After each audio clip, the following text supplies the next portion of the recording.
News ಫಸ್ಟ್ಗೆ ಸ್ವಾಗತ. ಮುಖ್ಯಾಂಶಗಳು. ನಮ್ಮದು ಎಲ್ಲರನ್ನ ಒಟ್ಟಾಗಿ ಕರೆದೊಯ್ಯುವ ಸರ್ಕಾರ, ಸಿಎಂ ಡಿಕೆ ಶಿವಕುಮಾರ್. ಗೌಡಹಳ್ಳಿ ಕೆರೆ ಹಾನಿ ಪ್ರದೇಶಕ್ಕೆ ಶಾಸಕ ಭೀಮಣ್ಣ ನಾಯ್ಕ ಭೇಟಿ, ಅಧಿಕಾರಿಗಳ ತೀವ್ರ ತರಾಟೆ. ಜಿಲ್ಲಾ ಮಟ್ಟದ ವಿವಿಧ ಹಿರಿಯ ಅರಣ್ಯಾಧಿಕಾರಿಗಳ ಉಪಸ್ಥಿತಿಯಲ್ಲಿ ಚರ್ಚೆ. ಇಂದು ಮತ್ತು ನಾಳೆ ನೂತನ ಸಚಿವ ಲಕ್ಷ್ಮಣ್ ಸವದಿ ಜಿಲ್ಲೆಯಲ್ಲಿ ಪ್ರವಾಸ ಮಾಡಲಿದ್ದಾರೆ. 3.20 ಕೋಟಿ ವೆಚ್ಚದ ನೂತನ ಪ್ರಾಥಮಿಕ ಆರೋಗ್ಯ ಕೇಂದ್ರದ ಕಟ್ಟಡಕ್ಕೆ ಶಾಸಕ ಭೀಮಣ್ಣ ನಾಯ್ಕ ಅವರಿಂದ ಭೂಮಿ ಪೂಜೆ. ಶಾಸಕ ಭೀಮಣ್ಣ ನಾಯ್ಕ ಅವರಿಂದ ವಿಶೇಷ ಚೇತನರಿಗೆ ತ್ರಿಚಕ್ರ ವಾಹನ, ಯಂತ್ರ ಚಾಲಿತ ಗಾಲಿ ಕುರ್ಚಿ ಮತ್ತು ಶ್ರವಣ ಸಾಧನಗಳ ವಿತರಣೆ. ಶಿರಸಿ ಹಾವೇರಿ ರಾಷ್ಟ್ರೀಯ ಹೆದ್ದಾರಿ ಕಾಮಗಾರಿ. ಮಾರಿಕಾಂಬಾ ಲೈಫ್ ಗಾರ್ಡ್ ತಂಡಕ್ಕೆ ಅಗತ್ಯ ಸಾಮಗ್ರಿ ವಿತರಿಸಿದ ಶಾಸಕ ಭೀಮಣ್ಣ ನಾಯ್ಕ. 21,682 ರೂಪಾಯಿ ಮೌಲ್ಯದ ಅಕ್ರಮ ಪಡಿತರ ಅಕ್ಕಿ ವಾಹನ ಸಮೇತ ವಶ. ನಟರಾಜ್ ಹೊಸೂರು ವಿರುದ್ಧ ದಾಖಲಿಸಿದ ಕ್ರಿಮಿನಲ್ ಪ್ರಕರಣಕ್ಕೆ ಹೈಕೋರ್ಟ್ ತಡೆಯಾಜ್ಞೆ. ದನಗನಹಳ್ಳಿ ದುರ್ಗಾದೇವಿ ದೇವಸ್ಥಾನ ನಿರ್ಮಾಣ ವಿವಾದ. ನಮ್ಮದು ಎಲ್ಲರನ್ನ ಒಟ್ಟಾಗಿ ಕರೆದೊಯ್ಯುವ ಸರ್ಕಾರ. ಬೆಂಗಳೂರು ನಗರ ಹಾಗೂ ರಾಜ್ಯದಲ್ಲಿ ಈ ಹಿಂದೆ ನಡೆದ ದಬ್ಬಾಳಿಕೆಗೆ ನಾವು ಅವಕಾಶ ಕೊಡುವುದಿಲ್ಲ ಎಂದು ಸಿಎಂ ಡಿಕೆ ಶಿವಕುಮಾರ್ ಅವರು ಭರವಸೆ ನೀಡಿದರು. ಬೆಂಗಳೂರಿನ ಕಾಟನ್ ಪೇಟೆಯಲ್ಲಿರುವ ಹಜ್ರತ್ ತವಕ್ಕಲ್ ಮಸ್ತಾದ್ ದುರ್ಗಾದಲ್ಲಿ ಮಂಗಳವಾರ ನಡೆದ ವಾರ್ಷಿಕ ಉರುಸ್ ಕಾರ್ಯಕ್ರಮದಲ್ಲಿ ಸಿಎಂ ಡಿಕೆ ಶಿವಕುಮಾರ್ ಅವರು ಮಾತನಾಡಿದರು. ಇಂತಹ ಪವಿತ್ರವಾದ ದರ್ಗಾಗೆ ನನ್ನನ್ನು ಕರೆಸಿದ್ದೀರಿ. ಇಲ್ಲಿನ ಸಮಸ್ಯೆ ಬಗ್ಗೆ ಶಾಸಕರು ಹೇಳುತ್ತಿರುವುದು, ನೀವು ಏನು ಹೇಳುತ್ತೀರೋ ಅದನ್ನು ನಾವು ಮಾಡುತ್ತೇವೆ. ನಾಡಿನ ಜನತೆಗೆ ಒಳ್ಳೆಯದಾಗಬೇಕು. ಇದು ನಿಮ್ಮ ಸರ್ಕಾರ. ಯಾರ ಮನಸ್ಸಿಗೂ ನೋವಾಗದಂತೆ ಆಡಳಿತ ಮಾಡಲು ನಮ್ಮ ಸರ್ಕಾರ ಬಯಸುತ್ತದೆ. ನಿಮ್ಮ ಆಕಾಂಕ್ಷೆಯನ್ನ ನಮ್ಮ ಪಕ್ಷ ಕಾಪಾಡಿಕೊಂಡು ಬಂದಿದೆ. ನಿಮ್ಮ ಅಭಿಪ್ರಾಯ ಹಾಗೂ ಸೇವೆ ಏನೇ ಇದ್ದರೂ ನಮಗೆ ತಿಳಿಸಿ, ನಾವು ಅದನ್ನು ಪರಿಗಣಿಸುತ್ತೇವೆ ಎಂದರು. ಎಸ್ಐಆರ್ ವಿಚಾರದಲ್ಲಿ ಜಾಗೃತರಾಗಿರಿ. ನಿಮ್ಮ ದಾಖಲೆ ನೀಡಿ ಮತದಾನದ ಹಕ್ಕು ಉಳಿಸಿಕೊಳ್ಳಿ. ಮತದಾನದ ಹಕ್ಕು ಇಲ್ಲವಾದರೆ ಸರ್ಕಾರಿ ಸೌಲಭ್ಯ ಪಡೆಯುವುದು ಕಷ್ಟವಾಗಿದೆ. ಆಗಸ್ಟ್ 8ರ ಒಳಗೆ ಅರ್ಜಿ ಸಲ್ಲಿಸಿ. ಈಗಾಗಲೇ 1 ಕೋಟಿ ಜನರ ಮಾಹಿತಿ ಸರಿಯಾಗಿಲ್ಲ ಎಂದು ಚುನಾವಣಾ ಆಯೋಗ ಹೇಳಿದೆ. ಪ್ರಜಾಪ್ರಭುತ್ವ ವ್ಯವಸ್ಥೆಯಲ್ಲಿ ಮತದಾನ ಹಕ್ಕು ಶಕ್ತಿಯಾಗಿದೆ. ಇದನ್ನು ಕಾಪಾಡಿಕೊಳ್ಳಿ ಎಂದರು. 400 ವರ್ಷಗಳ ಇತಿಹಾಸ ಇರುವ ಧರ್ಮಕ್ಷೇತ್ರ ಇದು. ಮಾನವ ಧರ್ಮ ಎಲ್ಲರೂ ಒಂದಾಗಲಿ ಎಂದು ನಾವು ಪ್ರಾರ್ಥನೆ ಮಾಡುತ್ತಿದ್ದೇವೆ. ಇಂದು ಉರುಸ್ ಕಾರ್ಯಕ್ರಮ ಇದೆ. ಧರ್ಮ ಯಾವುದಾದರೂ ತತ್ವ ಒಂದೇ, ನಾಮ ನೂರಾದರೂ ದೈವ ಒಂದೇ, ಪೂಜೆ ಯಾವುದಾದರೂ ಭಕ್ತಿಯೊಂದೇ, ಕರ್ಮ ಹಲವಾದರೂ ನಿಷ್ಠೆಯೊಂದೇ, ದೇವನೊಬ್ಬ ನಾಮ ಹಲವು ಎಂದರು. ನಾವು ಇಂತಹುದೇ ಜಾತಿ ಧರ್ಮದಲ್ಲಿ ಹುಟ್ಟಬೇಕು ಎಂದು ಅರ್ಜಿ ಹಾಕಿಕೊಂಡು ಹುಟ್ಟುವುದಿಲ್ಲ. ನಮ್ಮ ಜನ್ಮದ ನಂತರ ನಮ್ಮ ಹಿರಿಯರು ಕೊಟ್ಟ ಮಾರ್ಗದರ್ಶನದಲ್ಲಿ ನಾವು ನಡೆಯುತ್ತೇವೆ. ನಮಗೆ ಧರ್ಮ ಯಾಕೆ ಬೇಕು? ಸಮಾಜದಲ್ಲಿ ನೆಮ್ಮದಿ ಶಾಂತಿ ನೆಲೆಸಲು ಬೇಕು. ಎಲ್ಲರೂ ತಮ್ಮ ಧರ್ಮದಲ್ಲಿ ಶಾಂತಿ ನೆಲೆಸಬೇಕು. ಎಲ್ಲರಿಗೂ ಒಳ್ಳೆಯದಾಗಲಿ ಎಂದು ಬಯಸುತ್ತೇನೆ. ಯಾವ ಧರ್ಮವೂ ಬೇರೆಯುವುದನ್ನು ದ್ವೇಷ ಮಾಡುವುದಿಲ್ಲ ಎಂದು ಹೇಳಿದರು. ಪೈಗಂಬರ್ ಅವರು ಮಾನವೀಯತೆಯ ದೊಡ್ಡ ಧರ್ಮ ಎಂದು ಹೇಳಿದ್ದಾರೆ. ನಾನು ಕೂಡ ನಮ್ಮ ಗುರುಗಳು ಮಾನವ ಧರ್ಮಕ್ಕೆ ಜಯವಾಗಲಿ, ಧರ್ಮದಿಂದಲೇ ವಿಶ್ವಕ್ಕೆ ಶಾಂತಿ ಎಂದು ಹೇಳಿದ ಮಾತನ್ನು ಹೇಳುತ್ತಿರುತ್ತೇನೆ. ದಿನೇಶ್ ಗುಂಡೂರಾವ್ ಅವರು ಹಿರಿಯ ನಾಯಕರು, ನಮ್ಮ ಪಕ್ಷದ ಅಧ್ಯಕ್ಷರಾಗಿದ್ದವರು. ನಿಮ್ಮ ಕ್ಷೇತ್ರದಲ್ಲಿ ಉತ್ತಮ ಕೆಲಸ ಮಾಡಿಕೊಂಡು ಬಂದು ನಿಮ್ಮ ಮನ ಗೆದ್ದಿದ್ದಾರೆ. ನೀವು ಅವರನ್ನು ಕಾಪಾಡಿಕೊಳ್ಳಬೇಕು. ಅವರು ಕಡಿಮೆ ಅಂತರದಲ್ಲಿ ಗೆದ್ದಿದ್ದು, ಮುಂದೆ ಅವರನ್ನು ಬಹಳ ದೊಡ್ಡ ಅಂತರದಲ್ಲಿ ಗೆಲ್ಲಿಸಬೇಕೆಂದು ಮನವಿ ಮಾಡಿದರು. ಶಿರಸಿ ತಾಲೂಕಿನ ಗೌಡಹಳ್ಳಿ ಕೆರೆಯ ಹತ್ತಿರ ಮಳೆಯಿಂದ ತೀವ್ರ ಹಾನಿಗೊಳಗಾದ ಪ್ರದೇಶಕ್ಕೆ ಇಂದು ಶಾಸಕರಾದ ಭೀಮಣ್ಣ ನಾಯ್ಕ ಅವರು ಸ್ಥಳಕ್ಕೆ ಭೇಟಿ ನೀಡಿ ಪರಿಶೀಲನೆ ನಡೆಸಿದರು. ಸ್ಥಳ ಪರಿಶೀಲನೆ ನಡೆಸಿದ ವೇಳೆ ಅಧಿಕಾರಿಗಳ ನಿರ್ಲಕ್ಷ್ಯದ ವಿರುದ್ಧ ಶಾಸಕರು ತೀವ್ರ ಆಕ್ರೋಶ ವ್ಯಕ್ತಪಡಿಸಿ ಅಧಿಕಾರಿಗಳನ್ನು ತರಾಟೆಗೆ ತೆಗೆದುಕೊಂಡರು. ಈ ಸಂದರ್ಭದಲ್ಲಿ ಮಾತನಾಡಿದ ಅವರು, ಸಾರ್ವಜನಿಕರಿಗೆ ಮತ್ತು ರೈತರಿಗೆ ತೊಂದರೆಯಾದರೆ ನಾನು ಸುಮ್ಮನೆ ಕುಳಿತುಕೊಳ್ಳುವ ಪ್ರಶ್ನೆಯೇ ಇಲ್ಲ.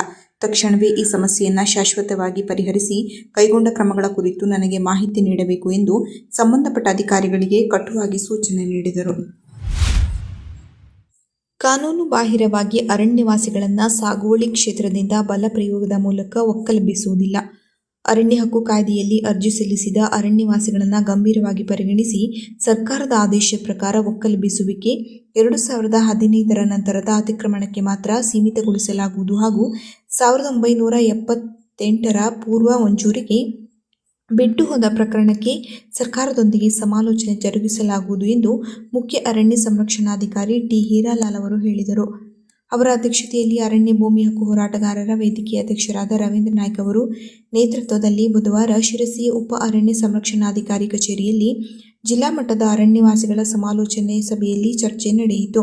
ಈ ಸಭೆಯಲ್ಲಿ ಜಿಲ್ಲೆಯ ಅರಣ್ಯಾಧಿಕಾರಿಗಳು ಮತ್ತು ಜಿಲ್ಲೆಯ ಅರಣ್ಯ ಭೂಮಿ ಹಕ್ಕು ಹೋರಾಟಗಾರರ ವೇದಿಕೆಯ ಪದಾಧಿಕಾರಿಗಳು ಸೇರಿದಂತೆ ಅನೇಕರು ಉಪಸ್ಥಿತರಿದ್ದರು. ಎಲ್ಲ ಸದಸ್ಯರಿಗೆ ನಾನು ಈ ಸಭೆಗೆ ಕೆನರಾ ವೃತ್ತದ ಪರವಾಗಿ ನಮಗೆಲ್ಲರಿಗೂ ಸ್ವಾಗತ ಕೋರ್ತೇನೆ. ಈ ಸಭೆಯ ಹಿನ್ನೆಲೆ ಬಹುಶಃ ಈಗ ನಮ್ಮ ವೇದಿಕೆಯ ಅಧ್ಯಕ್ಷರು ಸಹ ಹೇಳ್ತಾರೆ, ತುಂಬ ಜಟಿಲವಾದಂಥ ಸಮಸ್ಯೆ ಇದು.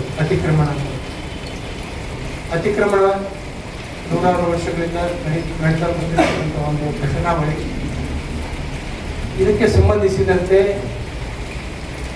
ಅಧಿಕಾರಿಗಳಿಗೆ ಮಾನ್ಯ ಸುಪ್ರೀಂ ಕೋರ್ಟ್, ಮಾನ್ಯ ಉಚ್ಚ ನ್ಯಾಯಾಲಯ ಹಾಗೂ ಘನತೆವೆತ್ತ ಸರ್ಕಾರದ ನಿಯಮಾವಳಿಗಳು, ನಿರ್ದೇಶನಗಳಂತೆ ಈ ಅತಿಕ್ರಮಣವನ್ನು ಯಾವ ಮಟ್ಟದಲ್ಲಿ ಅದನ್ನು ತೆರವುಗೊಳಿಸಬೇಕು, ಹೇಗೆ ತೆರವುಗೊಳಿಸಬೇಕು ಅನ್ನೋ ನಿರ್ದೇಶನಗಳೊಂದಿಗೆ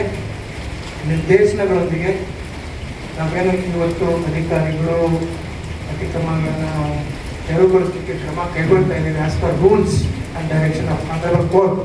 ಯಾರಿಗೆ ಲ್ಯಾಂಡ್ಲೆಸ್ ಇದ್ದಾರೋ, ಯಾರಿಗೆ ಭೂಮಿ ಇಲ್ಲೋ ಅವ್ರ ಸಭೆ ನಾವು ಹೋರಾಟ ಮಾಡ್ತಿರೋದು. ಹೌದು, ಈ ಸಮಸ್ಯೆ ಬಂದಿರೋದು ದೊಡ್ಡ ಅತಿಕ್ರಮದ ಬಂದಿಲ್ಲ. ಮನೆ ಮೇಲೆ ಮನೆ ಕಟ್ಕೊಂಡವರಿಗೆ ಸಮಸ್ಯೆ ಬರೋದಿಲ್ಲ. ಯಾವ ಸಮಸ್ಯೆ ನಾವು ನಿಮ್ಮ ಇಲಾಖೆ ಸಬಾರ್ಡಿನೇಟ್ ಆಫೀಸರ್ಸ್ ಇಂದ ಯಾರು ಬರೋದಿದ್ದಾನ ಬಟ್ಟೆ ಮನೆ ಬಿಟ್ಟೋಯ್ತು ಅಂದ್ಕೊಳ್ಳೆ ಅವ್ರು RCC ಮಾಡಲಿಕ್ಕೆ ಕೊಡೋದಿಲ್ಲ.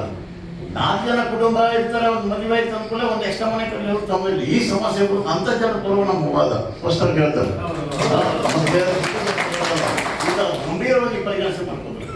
ಮತ್ತೆ ನಮ್ಮ ಹೋರಾಟದಲ್ಲಿ ನಾವು ಇಂಟಿಗ್ರೇಟ್ ಮಾಡ್ಕೊಂಡು ನಿವೇಶನ ಆಗೋದು ಯಾವ ಕಾರಣಕ್ಕೂ ನಾವು ಕಾನೂನು ಬಾಹಿರವಾಗಿ ಯಾವ ಕೃತ್ಯಗಳು ಮಾಡೋದಿಲ್ಲ, ಮಾಡಿಕೊಳ್ಳೋದಿಲ್ಲ. ನಿಮ್ಮಿಂದ 100 ಆಗಿರ್ಬೋದು, ಅದನ್ನು ಒಂದು 2 ಜನ ಕಡೆ ಕೊಡ್ತಾನೆ ಮೆಸೇಜ್ ಹೋಗಲಿ, ನಾವು ಮಾಡಿಕೊಡೋದಿಲ್ಲ. ಮತ್ತು ನಾವು 35ನೇ ವರ್ಷ ಹೋರಾಟ ನಮ್ದು. ಸೆಪ್ಟೆಂಬರ್ 13ಕ್ಕೆ ಒಂದೇ ಒಂದು ಕ್ರಿಮಿನಲ್ ಆಕ್ಟಿವಿಟೀಸ್ ಇಲ್ಲ ನಮ್ದು. 20,000 ಜನ ಸೇರಿದ್ದೇವೆ, 25,000 ಜನ ಸೇರಿದ್ದೇವೆ. ನಾವು ಬೇರೆ ದಾರಿಯಲ್ಲಿ ಹೋಗುವಂತ ನಮ್ಮ ಅರಣ್ಯವಾಸಿಗಳು ಅಲ್ಲಿವೆಲ್ಲ ಎಲ್ರಿಗೂ ಬಡತನಕ್ಕೆ, ಹೊಟ್ಟೆಗಾಗಿ, ಜೀವನಕ್ಕಾಗಿ ಬದುಕುವಂತ ನಮ್ಮ ಜನಗಳು. ಮತ್ತೆ ಅದರೊಳಗೆ ಉತ್ತರ ಕನ್ನಡ ಜಿಲ್ಲೆ ಅರಣ್ಯವಾಸಿಗಳು ವೆರಿ ಸ್ಪೆಸಿಫಿಕ್. 54,000 ಕುಟುಂಬ, ಬರೀ 1 ರಿಂದ 3 ಕುಟುಂಬದವರು ಇದ್ದಾರೆ, 3 ಗುಂಟೆಯವರು ಇದ್ದಾರೆ, 52,000 ಕುಟುಂಬ. ಇದು ಬಹಳ ವಿಶೇಷವಾಗಿ ಜಿಲ್ಲೆ ಇದೆ. ಆ ಅನುಕಂಪ ನಿಮ್ಮದು ನಮ್ಮ ಇಲಾಖೆ ನಮಗೂ ಬೇಕು. ಹಾಗಾಗಿ 28ರಿಂದ ಬಿಟ್ಟೋಗಿರೋ ಪ್ರಕರಣಗಳು ಅಥವಾ ಅದಕ್ಕೆ ಎಲಿಜಿಬಲ್ ಇರ್ತಕ್ಕಂಥದ್ದು, ಆಮೇಲೆ 3 ಎಕರೆಗಿಂತ ಅಥವಾ 3 ಎಕರೆಗಿಂತ ಜಾಸ್ತಿ ಇರ್ತಕ್ಕಂಥ FRAದಲ್ಲಿ ದಾಖಲಾಗಿರ್ತಕ್ಕಂಥ ಪ್ರಕರಣಗಳನ್ನು ಒಂದೊಮ್ಮೆ FRAದಲ್ಲಿ ತಿರುವಳಿಗೊಳಿಸಿ ಅವರು ಎಂಕ್ರೋಚ್ಮೆಂಟ್ ಮಾಡಿದ್ದಾರೆ ಅಂತ ಕ್ರಿಯಕರಿಸಿದ್ರೆ ಅದನ್ನ ರಿಹ್ಯಾಬಿಲಿಟ್ ಮಾಡದೆ ಇವ್ರು ಯಾರಿಗೂ ಈ 4 ಪ್ರಕರಣಗಳಲ್ಲಿ ಒತ್ತುವರಿನ ಒಕ್ಕಲೆಬ್ಬಿಸಬಾರ್ದು ಅಂತ 1 ರಿಂದ 4 ಅಲ್ವಾ ಸಾಹೇಬ್ರೆ, ಅಧ್ಯಕ್ಷರೇ? ನೆಕ್ಸ್ಟ್ 1 ರಿಂದ 4ರವರೆಗಿನ ಹೇಳಲಾಗಿರುವ ಪ್ರಕರಣಗಳನ್ನು ಹೊರತುಪಡಿಸಿ, ಈ 4 ಪ್ರಕರಣಗಳನ್ನು ಹೊರತುಪಡಿಸಿ ಉಳಿದ ಎಲ್ಲ ಅರಣ್ಯ ಒತ್ತುವರಿ ಮತ್ತು ಮಂಜೂರಾತಿಗಳನ್ನು ಅರಣ್ಯ ಕಾಯ್ದೆಗಳು ಮತ್ತು ಮಾನ್ಯ ಸರ್ವೋಚ್ಚ ನ್ಯಾಯಾಲಯದ ವಿವಿಧ ಪ್ರಕರಣಗಳಲ್ಲಿರುವ ನೀಡಿರುವ ಆದೇಶಗಳು ಹಾಗೂ ಕರ್ನಾಟಕ ಉಚ್ಚ ನ್ಯಾಯಾಲಯದಲ್ಲಿ ದಾಖಲಾಗಿರುವ ರಿಟ್ ಅರ್ಜಿ ಸಂಖ್ಯೆ 15511 ಮತ್ತು ಅದರಲ್ಲಿರುವ ಆದೇಶದ ಮೇರೆಗೆ ಒತ್ತುವರಿಯಿಂದ ತೆರವುಗೊಳಿಸುವುದು. ಈಗ ನಾನೇ 4 ಆಗಲೇ ತಮ್ಮ ಅಧ್ಯಕ್ಷರ ಮುಂದೆ ನಾನು ಪ್ರಸ್ತುತಪಡಿಸಿದೆ. ಈ 4 ಕ್ಯಾಟಗರಿ ಒತ್ತುವರಿದಾರರನ್ನ ಹೊರತುಪಡಿಸಿ ಬಾಕಿ ಎಲ್ಲ ಒತ್ತುವರಿದಾರರನ್ನ ಮುಲಾಜಿಂದ ನಾವು ಖುಲ್ಲಾಪಡಿಸಬೇಕಾಗಿರೋದು ನಮ್ಮ ಅರಣ್ಯ ಇಲಾಖೆಯ ಎಲ್ಲ ಅಧಿಕಾರಿಗಳ ಜವಾಬ್ದಾರಿಯಾಗಿರ್ತದೆ. ಯೋಗೇಶ್, ಈಗ ನಮ್ಮ ಅಧಿಕಾರಿಗಳು we are all government servants. ನಾವು ಗೌರ್ಮೆಂಟ್ ಆದೇಶಗಳು, ಕೋರ್ಟ್ ಆದೇಶಗಳು, ಈ ಗೌರ್ಮೆಂಟ್ ನಿಯಮಾವಳಿಗಳನ್ನು ನಾವು ಫಾಲೋ ಮಾಡಿ ಕೆಲಸ ಮಾಡುವಂಥ ಒಂದು ಅಧಿಕಾರಿಗಳು. ನಮ್ಮದೇ ಆದಂಥ ಒಂದು ಬೌಂಡಿಂಗ್ ಇರುತ್ತೆ, ಅದರ ಪ್ರಕಾರ ಮಾಡ್ತಾ ಇದ್ದೀವಿ. ಈ ಮಾತು ನಮ್ಮ ಅಧಿಕಾರಿಗಳಿಗೂ ಮತ್ತು ನಮಗೆಲ್ಲರಿಗೂ 2015 ಹಿಂದೆ ಐ ಕ್ಯಾಟಗರಿಕಲಿ ಸೆಟ್ ಯಾರಾದರೂ ಅತಿಕ್ರಮಣ ಮಾಡಿದರೆ ಅವರು FRAದಲ್ಲಿ ಅರ್ಜಿ ಹಾಕಿದರೆ ಅರ್ಜಿ ತಿರುವಳಿ ಆಗುವವರೆಗೂ ಅದನ್ನು ಒಕ್ಕಲೆಬ್ಬಿಸಬಾರ್ದು ಅನ್ನೋದು ಒಂದು ತಾವೆಲ್ಲ ಅರ್ಥ ಮಾಡ್ಕೋಬೇಕು. ಎರಡನೇದು 2015 ನಂತರ ಏನಾದರೂ ಅತಿಕ್ರಮಣ ಮಾಡ್ತಾ ಇದ್ದಾರೆ ಅಂತ ಹೇಳಿದ್ರೆ ಅದಕ್ಕೆ ಕಂಪ್ಲೀಟ್ಲಿ ಯೋಗೇಶ್ ನಿಮ್ಮ ಇದಕ್ಕೆ ಬರ್ತಾ ಇದ್ದೀನಿ. ಒಂದು ಅವರಿಗೆ ನೋಟಿಸ್ ಕೊಟ್ಟು ಅದೇನು ಮಾಡಿದ್ರು, there are 2 types of eviction. One is summary eviction, ಅದು ಇಮಿಡಿಯೇಟ್ಲಿ ಹೋಗಿ ತಡೆಯೋದು ಮಾಡೋದು. ಇನ್ನೊಂದು ಅಧ್ಯಕ್ಷರು ಹೇಳಿದಾಗೆ ಅವ್ರಿಗೆ ಹಿಂದೆ 2016 ಆಯಿತು 17 ಆಯಿತು ಅವರಿಗೆ ನಾವು ನೋಟಿಸ್ ಕೊಟ್ಟು ಕೇಸ್ ಬುಕ್ ಮಾಡಿರ್ತೀವಿ, FIR ಆಗಿರ್ತೇವೆ. ಅಂಥವೆಲ್ಲ ಮುಲಾಜಿಲ್ಲದೆ ಅಲ್ಲಿ ಯಾವುದೇ FIR ಬರೋದಿಲ್ಲ. ನೀವು ನಿರ್ದಾಕ್ಷಿಣ್ಯವಾಗಿ ಅಂಥವನ್ನ ಎನ್ಕ್ರೋಚ್ಮೆಂಟನ್ನು ಎವಿಕ್ಷನ್ ಮಾಡ್ತೀರಿ. ಒಂದೊಮ್ಮೆ ಹೊಸದಾಗಿ ಸ್ಥಳಗಳಲ್ಲೆಲ್ಲ ಈಗ ಅಟೆಂಪ್ಟ್ ಮಾಡ್ತಾ ಇರ್ತಾರೆ, ರಾತ್ರಿ ಹೋಗಿ ಮರ ಕಡ್ದು ಅದನ್ನು ಅತಿಕ್ರಮಣ ಮಾಡಕ್ಕೆ ಹೋಗ್ತಾರೆ. ಅದನ್ನು ನೋಡಿ ತಡೆಗಟ್ಟೋದು ನಮ್ಮ ಕೆಲಸ ಆಗುತ್ತೆ, ನಾವು ಮಾಡ್ತೀವಿ. ಒಂದೊಮ್ಮೆ ಏನಾದರೂ ಅದನ್ನು ಮೀರಿ ನಮ್ಮ ಅಧಿಕಾರಿಗಳು ಸಿಬ್ಬಂದಿಗಳು ಬಿಟ್ಟಿದ್ದಾರೆ ಅಂದರೆ ನಿರ್ದಾಕ್ಷಿಣ್ಯವಾಗಿ ಮೊಟ್ಟ ಮೊದಲನಾಗಿ ವೀಕ್ಷಣೆ ಮಾಡೋದ್ರ ಜೊತೆಗೆ ಅಧಿಕಾರಿಗಳ ಮೇಲೆ ಕಟ್ಟುನಿಟ್ಟಿನ ಆಕ್ಷನ್ಗೆ ನೀವು ಪ್ರಸ್ತಾವನೆಯನ್ನು ಸಲ್ಲಿಸಬೇಕು.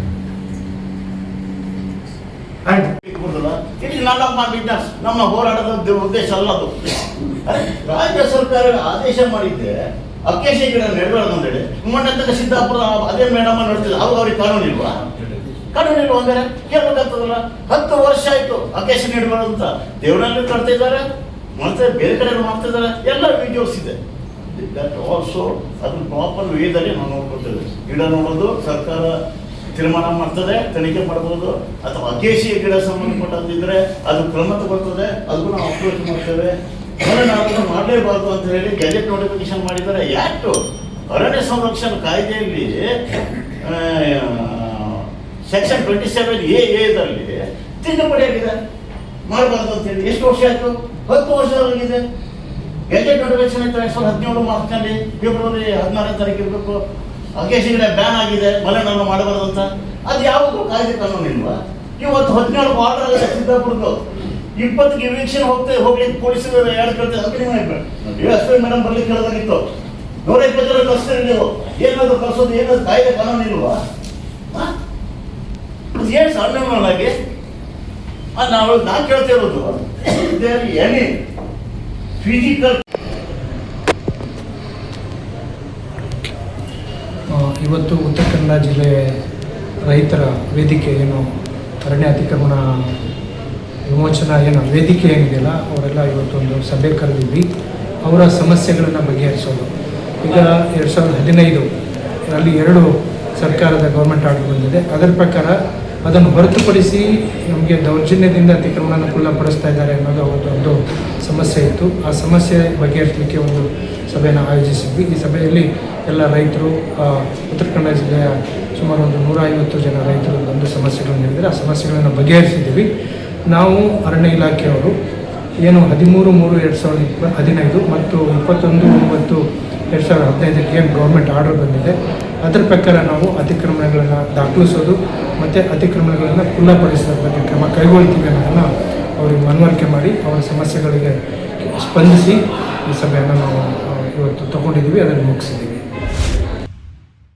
ಸಂಪುಟ ದರ್ಜೆ ಸಚಿವ ಲಕ್ಷ್ಮಣ್ ಸವದಿಯವರು ಆಗಸ್ಟ್ 6 ಮತ್ತು 7ರಂದು ಉತ್ತರ ಕನ್ನಡ ಜಿಲ್ಲೆಯಲ್ಲಿ ಪ್ರವಾಸ ಕೈಗೊಂಡಿದ್ದು, ಆಗಸ್ಟ್ 6ರಂದು ಬೆಳಗ್ಗೆ 11 ಗಂಟೆಗೆ ಲೋಕೋಪಯೋಗಿ ಪರಿವೀಕ್ಷಣಾ ಮಂದಿರದಲ್ಲಿ ಅತಿವೃಷ್ಟಿ ಮತ್ತು ಅನಾವೃಷ್ಟಿ ಸಂಬಂಧಿಸಿದಂತೆ ಜಿಲ್ಲೆಯ ಶಾಸಕರು ಹಾಗೂ ಅಧಿಕಾರಿಗಳೊಂದಿಗೆ ಚರ್ಚೆ, ಬೆಳಗ್ಗೆ 12 ಗಂಟೆಗೆ ಜಿಲ್ಲಾಧಿಕಾರಿ ಸಭಾಂಗಣದಲ್ಲಿ ಅತಿವೃಷ್ಟಿ ಮತ್ತು ಅನಾವೃಷ್ಟಿ ಸಂಬಂಧಿಸಿದಂತೆ ಜಿಲ್ಲೆಯ ಶಾಸಕರು ಹಾಗೂ ಅಧಿಕಾರಿಗಳೊಂದಿಗೆ ಸಭೆ ನಡೆಸಲಿದ್ದಾರೆ. ನಂತರ ಮಧ್ಯಾಹ್ನ 3 ಗಂಟೆಗೆ ಅಂಕೋಲಾ ತಾಲೂಕಿನ ಅತಿವೃಷ್ಟಿ ಮತ್ತು ಅನಾವೃಷ್ಟಿ ಸಂಬಂಧಿಸಿದ ಆಯ್ದ ಸ್ಥಳಗಳಿಗೆ ಭೇಟಿ, ಸಂಜೆ 5 ಗಂಟೆಗೆ ಹೊನ್ನಾವರ ಲೋಕೋಪಯೋಗಿ ಪರೀಕ್ಷಣಾ ಮಂದಿರದಲ್ಲಿ ಕುಮಟಾ, ಹೊನ್ನಾವರ, ಭಟ್ಕಳ ತಾಲೂಕಿನ ಅತಿವೃಷ್ಟಿ ಮತ್ತು ಅನಾವೃಷ್ಟಿ ಸಂಬಂಧಿಸಿದಂತೆ ಜಿಲ್ಲೆಯ ಶಾಸಕರು ಹಾಗೂ ಅಧಿಕಾರಿಗಳೊಂದಿಗೆ ಸಭೆ ಮತ್ತು ಆಯ್ದ ಪ್ರದೇಶಗಳ ವೀಕ್ಷಣೆ ಮಾಡಲಿದ್ದಾರೆ. ಆಗಸ್ಟ್ 7ರಂದು ಬೆಳಗ್ಗೆ 10:30 ಗಂಟೆಗೆ ಶಿರಸಿಯ ತಹಶೀಲ್ದಾರ್ ಕಚೇರಿ ಸಭಾಂಗಣದಲ್ಲಿ ಶಿರಸಿ ಮತ್ತು ಸಿದ್ದಾಪುರ ತಾಲೂಕಿನ ಅತಿವೃಷ್ಟಿ ಮತ್ತು ಅನಾವೃಷ್ಟಿ ಸಂಬಂಧಿಸಿದಂತೆ ಜಿಲ್ಲೆಯ ಶಾಸಕರು ಹಾಗೂ ಅಧಿಕಾರಿಗಳೊಂದಿಗೆ ಸಭೆ, 11:30 ಗಂಟೆಗೆ ಶಿರಸಿ ತಾಲೂಕಿನ ಅತಿವೃಷ್ಟಿ ಮತ್ತು ಅನಾವೃಷ್ಟಿ ಸಂಬಂಧಿಸಿದ ಆಯ್ದ ಸ್ಥಳಗಳಿಗೆ ಭೇಟಿ, ಮಧ್ಯಾಹ್ನ 1 ಗಂಟೆಗೆ ಶಿರಸಿ ತಾಲೂಕಿನ ಬನವಾಸಿ ಭಾಗದ ಅತಿವೃಷ್ಟಿ ಮತ್ತು ಅನಾವೃಷ್ಟಿ ಸಂಬಂಧಿಸಿದ ಆಯ್ದ ಸ್ಥಳಗಳಿಗೆ ಭೇಟಿ, 3 ಗಂಟೆಗೆ ಮುಂಡಗೋಡ್ ಲೋಕೋಪಯೋಗಿ ಪರಿವೀಕ್ಷಣಾ ಮಂದಿರದಲ್ಲಿ ಯಲ್ಲಾಪುರ, ಮುಂಡಗೋಡ್ ತಾಲೂಕಿನ ಅತಿವೃಷ್ಟಿ ಮತ್ತು ಅನಾವೃಷ್ಟಿ ಸಂಬಂಧಿಸಿದಂತೆ ಶಾಸಕರು ಹಾಗೂ ಅಧಿಕಾರಿಗಳೊಂದಿಗೆ ಸಭೆ ಮತ್ತು ಆಯ್ದ ಪ್ರದೇಶಗಳ ವೀಕ್ಷಣೆ, ಸಂಜೆ 4:30ಕ್ಕೆ ಹಳಿಯಾಳ ಪುರಭವನದಲ್ಲಿ ಹಳಿಯಾಳ, ದಾಂಡೇಲಿ, ಜೊಯ್ಡಾ ತಾಲೂಕುಗಳ ಅತಿವೃಷ್ಟಿ ಮತ್ತು ಅನಾವೃಷ್ಟಿ ಸಂಬಂಧಿಸಿದಂತೆ ಜಿಲ್ಲೆಯ ಶಾಸಕರು ಹಾಗೂ ಅಧಿಕಾರಿಗಳೊಂದಿಗೆ ಸಭೆ ಮತ್ತು ಆಯ್ದ ಪ್ರದೇಶಗಳ ವೀಕ್ಷಣೆ ಮಾಡಲಿದ್ದಾರೆ ಎಂದು ಸಚಿವರ ಆಪ್ತ ಕಾರ್ಯದರ್ಶಿ ತಿಳಿಸಿದ್ದಾರೆ. ಶಿರಸಿ ತಾಲೂಕಿನ ಹುಲೇಕಲ್ನಲ್ಲಿ ಆರೋಗ್ಯ ಮತ್ತು ಕುಟುಂಬ ಕಲ್ಯಾಣ ಇಲಾಖೆಯ ಇಂಜಿನಿಯರಿಂಗ್ ಘಟಕದ ಸಹಯೋಗದಲ್ಲಿ 3.20 ಕೋಟಿ ರೂಪಾಯಿ ವೆಚ್ಚದಲ್ಲಿ ನಿರ್ಮಾಣವಾಗಲಿರುವ ನೂತನ ಪ್ರಾಥಮಿಕ ಆರೋಗ್ಯ ಕೇಂದ್ರದ ಕಟ್ಟಡ ನಿರ್ಮಾಣ ಕಾಮಗಾರಿಗೆ ಶಾಸಕ ಭೀಮಣ್ಣ ನಾಯ್ಕ ಅವರು ಬುಧವಾರ ಭೂಮಿ ಪೂಜೆ ನೆರವೇರಿಸಿದರು.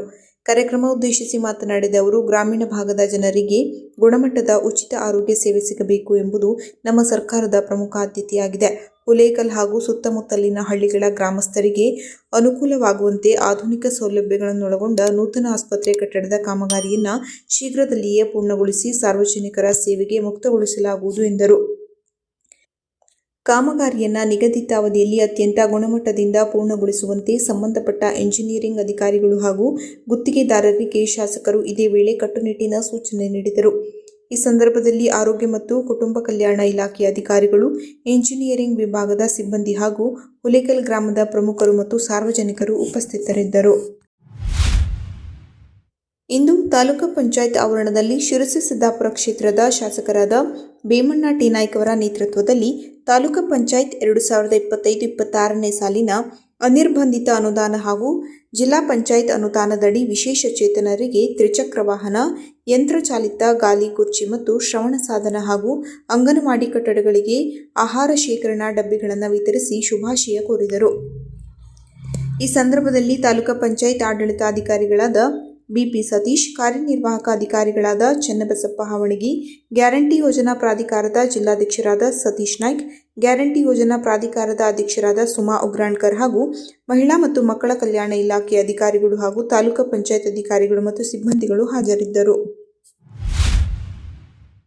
ಶಿರಸಿ ಹಾವೇರಿ ರಾಷ್ಟ್ರೀಯ ಹೆದ್ದಾರಿಯ ಕಾಮಗಾರಿ ಅವಧಿ ಮುಗಿದರೂ ಸಂಪೂರ್ಣ ಕಾಮಗಾರಿ ಇವತ್ತಿನವರೆಗೂ ಮುಗಿದಿಲ್ಲ. ಈ ಕಾಮಗಾರಿಯಿಂದ ಸಾರ್ವಜನಿಕರು ಹಲವಾರು ರೀತಿಯ ಸಮಸ್ಯೆಗಳಿಗೆ ಬಲಿಯಾಗುತ್ತಿದ್ದಾರೆ.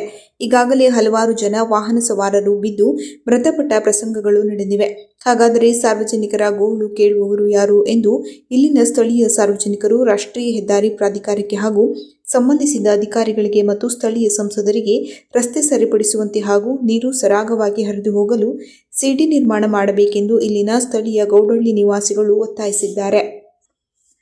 ಈ ರಸ್ತೆ ಕಾಮಗಾರಿಯಿಂದ ಸೋಮನಹಳ್ಳಿ ಪ್ರವೇಶ ಮಾಡುವ ರಸ್ತೆ ಮಾರ್ಗ ಸಂಪೂರ್ಣವಾಗಿ ನೀರು ನಿಂತು ಬಂದಾಗಿದೆ. ಇದರಿಂದ ಸಾರ್ವಜನಿಕರು ಬೇರೆ ಮಾರ್ಗದ ಮೂಲಕ ತಮ್ಮ ದಿನನಿತ್ಯದ ವ್ಯವಹಾರಗಳನ್ನು ಮಾಡುತ್ತಿದ್ದಾರೆ. ಈ ತೊಂದರೆಗೆ ಯಾರು ಹೊಣೆಗಾರರು ಎಂದು ಸಾರ್ವಜನಿಕರು ಸಂಬಂಧಿಸಿದ ಅಧಿಕಾರಿಗಳಿಗೆ ಪ್ರಶ್ನೆ ಮಾಡಿದ್ದಾರೆ. ಅಕಸ್ಮಾತ್ ಇನ್ನೂ ಹೆಚ್ಚಿನ ಮಳೆಯಾಗಿ ನೀರಿನ ಪ್ರಮಾಣ ಹೆಚ್ಚಾದರೆ ಖಂಡಿತವಾಗಿಯೂ ರಸ್ತೆ ಕೊರೆದು ರಸ್ತೆ ಪಕ್ಕದಲ್ಲಿರುವ ಮನೆಗಳಿಗೆ ಹಾನಿ ಸಾಧ್ಯತೆ ಇದ್ದು, ಈಗಾಗಲೇ ನಿವಾಸಿಗಳು ಜೀವ ಭಯದಲ್ಲಿಯೇ ರಾತ್ರಿ ನಿದ್ರೆ ಇಲ್ಲದೆ ವಾಸ ಮಾಡುತ್ತಿದ್ದಾರೆ. ಆದುದರಿಂದ ಅತಿ ಶೀಘ್ರವಾಗಿ ಇದಕ್ಕೆ ಶಾಶ್ವತ ಪರಿಹಾರ ಕಲ್ಪಿಸಬೇಕೆಂದು ಬುದ್ಧಿಜೀವಿಗಳು ಹಾಗೂ ಸಾರ್ವಜನಿಕರು ಒತ್ತಾಯಿಸಿದ್ದಾರೆ. ಶಿರಸಿ ಹಾವೇರಿ ರಾಷ್ಟ್ರೀಯ ಹೆದ್ದಾರಿಯಲ್ಲಿ ದಿನನಿತ್ಯ ಒಂದಾದರೂ ಒಂದು ಅಪಘಾತಗಳು ಸಂಭವಿಸುವುದು ಸರ್ವೇ ಸಾಮಾನ್ಯವಾಗಿದೆ. ಹಾಗಾದರೆ ಸಾರ್ವಜನಿಕರ ಪ್ರಾಣಕ್ಕೆ ಬೆಲೆ ಇಲ್ಲವೇ? ಮತ್ತು ರಾಷ್ಟ್ರೀಯ ಹೆದ್ದಾರಿ ಅಕ್ಕಪಕ್ಕದ ಮನೆಗಳು ಜವಳು ಹಿಡಿಯುತ್ತಿವೆ. ಇದರಿಂದ ಮನೆಯಲ್ಲಿ ಇರತಕ್ಕಂತಹ ವೃದ್ಧರಿಗೆ ಹಾಗೂ ಚಿಕ್ಕ ಮಕ್ಕಳಿಗೆ ಮತ್ತು ವಯೋಸಹಜ ಕಾಯಿಲೆಯಿಂದ ಬಳಲುತ್ತಿರುವವರಿಗೆ ತಂಪು ಹೆಚ್ಚಾಗಿ ಮೈಕೈ ನೋವು ಮತ್ತು ಶೀತ ಮತ್ತು ನೆಗಡಿಯಂತಹ ಕಾಯಿಲೆಗಳಿಗೆ ಬಲಿಯಾಗುತ್ತಿದ್ದಾರೆ ಎಂದು ಇಲ್ಲಿನ ಸ್ಥಳೀಯ ನಿವಾಸಿಗಳು ಆತಂಕ ವ್ಯಕ್ತಪಡಿಸಿದ್ದಾರೆ. ಇಷ್ಟಾದರೂ ಯಾವೊಬ್ಬ ಅಧಿಕಾರಿಗಳಾಗಲಿ ಮತ್ತು ಜನರಿಂದ ಆಯ್ಕೆಯಾದ ಜನಪ್ರತಿನಿಧಿಗಳಾಗಲಿ ಸ್ಥಳಕ್ಕೆ ಭೇಟಿ ನೀಡಿ ಪರಿಶೀಲನೆ ನಡೆಸಿಲ್ಲ. ಚುನಾವಣೆ ಪ್ರಚಾರದಲ್ಲಿ ಮತ ಕೇಳಲು ಬರುತ್ತಾರೆ, ಆದರೆ ಸಾರ್ವಜನಿಕರಿಗೆ ಸಂಕಷ್ಟ ಎದುರಾದಾಗ ಸಂಕಷ್ಟಕ್ಕೆ ಸ್ಪಂದಿಸಲು ಯಾರೂ ಬರುವುದಿಲ್ಲ ಎಂದು ಅಲ್ಲಿನ ಸ್ಥಳೀಯ ಗ್ರಾಮಸ್ಥರು ಆಗ್ರಹಿಸಿದ್ದಾರೆ. ಇದು ಹೀಗೆ ಮುಂದುವರೆದರೆ ಮುಂದಿನ ದಿನದಲ್ಲಿ ಶಿರಸಿ ಹಾವೇರಿ ರಾಷ್ಟ್ರೀಯ ಹೆದ್ದಾರಿ ರಸ್ತೆ ತಡೆದು ಇಲ್ಲಿನ ಸ್ಥಳೀಯ ನಿವಾಸಿಗಳು ಸೇರಿಕೊಂಡು ಪ್ರತಿಭಟನೆ ಮಾಡುವುದಾಗಿ ಸಂಬಂಧಿಸಿದ ಅಧಿಕಾರಿಗಳಿಗೆ ಮತ್ತು ಜನಪ್ರತಿನಿಧಿಗಳಿಗೆ ಎಚ್ಚರಿಕೆ ನೀಡಿದ್ದಾರೆ. ಇದು NH ಹೈವೇ, ಇದು ರಸ್ತೆ ಕೆಲಸ ಮಾಡ್ಕೊಡ್ಲೇಬೇಕು. ಇವರು ರಸ್ತೆ ಕೆಲಸ ಮಾಡ್ಕೊಡ್ಲೇಬೇಕು. ಎಲ್ಲ ಕೆಲಸ ಮಾಡ್ಕೊಡ್ಲೇಬೇಕು ಅವ್ರು. ಇಲ್ಲ ಅಂತ ಹೇಳ್ಬಿಟ್ರೆ ಮತ್ತೆ ನಾವು ಕುತ್ಕೊಳ್ತೇವೆ ಧರಣಿಗೆ. ಈಗ ಆಪತ್ತಿನಲ್ಲಿರುವ ಸಾರ್ವಜನಿಕರ ಜೀವ ರಕ್ಷಣೆಗೆ ಧಾವಿಸುವ ಇಲ್ಲಿನ ಸ್ಥಳೀಯ ಶ್ರೀ ಮಾರಿಕಾಂಬಾ ಲೈಫ್ ಗಾರ್ಡ್ ತಂಡದ ಕಾರ್ಯಕ್ಕೆ ಶಾಸಕರಾದ ಭೀಮಣ್ಣ ನಾಯ್ಕ ಅವರು ಮೆಚ್ಚುಗೆ ವ್ಯಕ್ತಪಡಿಸಿ ವೈಯಕ್ತಿಕವಾಗಿ 1 ಲಕ್ಷ ರೂಪಾಯಿ ಅಧಿಕ ಮೌಲ್ಯದ ತುರ್ತು ಸುರಕ್ಷತಾ ಸಾಮಗ್ರಿಗಳನ್ನು ವಿತರಣೆ ಮಾಡಿದರು. ತುರ್ತು ಸಂದರ್ಭದಲ್ಲಿ ಸಾರ್ವಜನಿಕರನ್ನ ರಕ್ಷಿಸುವ ವೇಳೆ ಲೈಫ್ ಗಾರ್ಡ್ ತಂಡಕ್ಕೆ ಅತ್ಯಗತ್ಯವಾದ ಸುರಕ್ಷತಾ ಪರಿಕರಗಳ ಕೊರತೆ ಇತ್ತು. ಈ ಕುರಿತು ತಂಡದ ಸದಸ್ಯರು ಶಾಸಕರಲ್ಲಿ ಈ ಹಿಂದೆ ಮನವಿ ಮಾಡಿಕೊಂಡಿದ್ದರು. ಈ ಮನವಿಯನ್ನ ಶಾಸಕರು ಪುರಸ್ಕರಿಸಿ ಸಾರ್ವಜನಿಕರ ಹಿತದೃಷ್ಟಿ ಹಾಗೂ ತಂಡದ ಶ್ರಮವನ್ನು ಪರಿಗಣಿಸಿ ಬುಧವಾರ ಶಾಸಕರ ಕಾರ್ಯಾಲಯದಲ್ಲಿ ಹಸ್ತಾಂತರ ಮಾಡಿದರು. ನಂತರ ಮಾತನಾಡಿದ ಶಾಸಕರು, ಮಾರಿಕಾಂಬಾ ಲೈಫ್ ಗಾರ್ಡ್ ತಂಡವು ಪ್ರಾಣದ ಹಂಗನ್ನ ಲೆಕ್ಕಿಸದೆ ನಿಸ್ವಾರ್ಥವಾಗಿ ಸಾರ್ವಜನಿಕರ ರಕ್ಷಣೆಗೆ ಧಾವಿಸುತ್ತಿರುವುದು ಶ್ಲಾಘನೀಯ. ಅವರು ಕರ್ತವ್ಯ ನಿರ್ವಹಿಸುವಾಗ ಅವರ ಜೀವ ರಕ್ಷಣೆಯೂ ಮುಖ್ಯ. ಹೀಗಾಗಿ ಅವರ ಮನವಿಗೆ ಸ್ಪಂದಿಸಿ ಈ ಸುರಕ್ಷತಾ ಸಾಮಗ್ರಿಗಳನ್ನು ನೀಡಲಾಗಿದೆ ಎಂದರು. ಈ ಸಂದರ್ಭದಲ್ಲಿ ಎಸಿ ಚಂದ್ರಶೇಖರ್ ಆರ್ಜಿ, ಡಿವೈಎಸ್ಪಿ ಶ್ರೀಮತಿ ಗೀತಾ ಪಾಟೀಲ್, ತಾಲೂಕಾ ಗ್ಯಾರಂಟಿ ಸಮಿತಿ ಅಧ್ಯಕ್ಷೆ ಶ್ರೀಮತಿ ಸುಮಾ ಉಗ್ರಾಣ್ಕರ್, ನಗರ ಯೋಜನಾ ಪ್ರಾಧಿಕಾರದ ಅಧ್ಯಕ್ಷರಾದ ಜಗದೀಶ್ ಗೌಡ ಅವರು, ಬಗರ್ ಹುಕುಂ ಸಮಿತಿಯ ಸದಸ್ಯ ಎಸ್ಕೆ ಭಾಗವತ್ ಸೇರಿದಂತೆ ಮಾರಿಕಾಂಬಾ ಲೈಫ್ ಗಾರ್ಡ್ ತಂಡದ ಸದಸ್ಯರು ಉಪಸ್ಥಿತರಿದ್ದರು. ಅಕ್ರಮವಾಗಿ ಪಡಿತರ ಅಕ್ಕಿ ಸಾಗಿಸುತ್ತಿದ್ದ ವಾಹನವೊಂದನ್ನು ಶಿರಸಿ ಆಹಾರ ಇಲಾಖೆ ಅಧಿಕಾರಿಗಳು ವಶಪಡಿಸಿಕೊಂಡ ಘಟನೆ ಇಂದು ನಗರದಲ್ಲಿ ನಡೆದಿದೆ. ಸೈಯದ್ ಎಂಬಾತ ತನ್ನ ಓಮಿನಿಯಿಂದ 6 ಕ್ವಿಂಟಲ್ 43 ಕೆಜಿ ಪಡಿತರ ಅಕ್ಕಿಯನ್ನು ಅಕ್ರಮವಾಗಿ ಬನವಾಸಿ ಕಡೆಗೆ ಸಾಗಿಸುತ್ತಿರುವ ವೇಳೆಯಲ್ಲಿ ರಾಮನಬೈಲ್ ಕ್ರಾಸ್ ಎದುರು ಬನವಾಸಿ ರಸ್ತೆಯಲ್ಲಿ ವಶಪಡಿಸಿಕೊಳ್ಳಲಾಗಿದೆ. ಅಕ್ಕಿಯ ಮೌಲ್ಯ 21,682 ರೂಪಾಯಿ ಎನ್ನಲಾಗಿದೆ. ಶಿರಸಿ ಆಹಾರ ಇಲಾಖೆ ಶಿರಸ್ತಿದಾರ್ ಶ್ರೀಮತಿ ವೀಣಾ ರಾಮಪ್ಪ ಕಿವಿಡೇರ ಮಾರ್ಗದರ್ಶನದಲ್ಲಿ ಆಹಾರ ನಿರೀಕ್ಷಕರಾದ ಶ್ರೀಮತಿ ಕವಿತಾ ಪಾಟಣ್ಕರ್ ದಾಳಿ ನಡೆಸಿದ್ದು, ಗ್ರಾಮ ಆಡಳಿತ ಅಧಿಕಾರಿ ಪಲ್ಲವಿ, ಹೊಸ ಮಾರುಕಟ್ಟೆ ಠಾಣೆ ಪೊಲೀಸರು ಸೇರಿದಂತೆ ಇತರ ಸಿಬ್ಬಂದಿಗಳು ಕಾರ್ಯಾಚರಣೆಯಲ್ಲಿ ಪಾಲ್ಗೊಂಡಿದ್ದು ಪ್ರಕರಣ ದಾಖಲಿಸಲಾಗಿದೆ. ಬನವಾಸಿ ಪೊಲೀಸ್ ಠಾಣೆಯಲ್ಲಿ ಜಗದೀಶ್ ಮುರುಗಣ್ಣನವರ್ ಎನ್ನುವವರು ನೀಡಿದ ದೂರಿನ ಆಧಾರದ ಮೇಲೆ ಬದನಗೌಡ ಗ್ರಾಮ ಪಂಚಾಯಿತಿ ಮಾಜಿ ಅಧ್ಯಕ್ಷ ನಟರಾಜ್ ಬಿ ಹೊಸೂರು ಮತ್ತು ಇನ್ನಿತರ ಇಬ್ಬರ ಮೇಲೆ ಕ್ರಿಮಿನಲ್ ಪ್ರಕರಣ ದಾಖಲಾಗಿತ್ತು. ಸದರಿ ಕ್ರಿಮಿನಲ್ ಪ್ರಕರಣವು ಸುಳ್ಳು ಮತ್ತು ರಾಜಕೀಯ ದುರುದ್ದೇಶದಿಂದ ಕೂಡಿರುವುದರಿಂದ ಅದನ್ನು ರದ್ದುಗೊಳಿಸಲು ಕೋರಿ ನಟರಾಜ್ ಬಿ ಹೊಸೂರು ಮತ್ತು ರಾಜೇಂದ್ರ ಗೌಡರು ಕರ್ನಾಟಕ ಉಚ್ಚ ನ್ಯಾಯಾಲಯದಲ್ಲಿ ದಾಖಲಿಸಿದ ಪ್ರಕರಣಗಳನ್ನು ದಿನಾಂಕ ಆಗಸ್ಟ್ 4, 2026ರಂದು ಉಚ್ಚ ನ್ಯಾಯಾಲಯವು ವಿಚಾರಣೆ ನಡೆಸಿ ಮಧ್ಯಂತರ ಆದೇಶ ನೀಡಿ ಸದರಿ ಕ್ರಿಮಿನಲ್ ಪ್ರಕರಣಕ್ಕೆ ತಡೆಯಾಜ್ಞೆ ನೀಡಿದೆ ಎಂದು ತಿಳಿದುಬಂದಿದೆ. ನಟರಾಜ್ ಬಿ ಹೊಸೂರು ಮತ್ತು ರಾಜೇಂದ್ರ ಗೌಡರ ಪರವಾಗಿ ಉಚ್ಚ ನ್ಯಾಯಾಲಯದಲ್ಲಿ ಹೈಕೋರ್ಟ್ ವಕೀಲರಾದ ಎಪಿ ಹೆಗಡೆ ಜಾನ್ಮನಿ ವಾದ ಮಂಡಿಸಿದ್ದರು.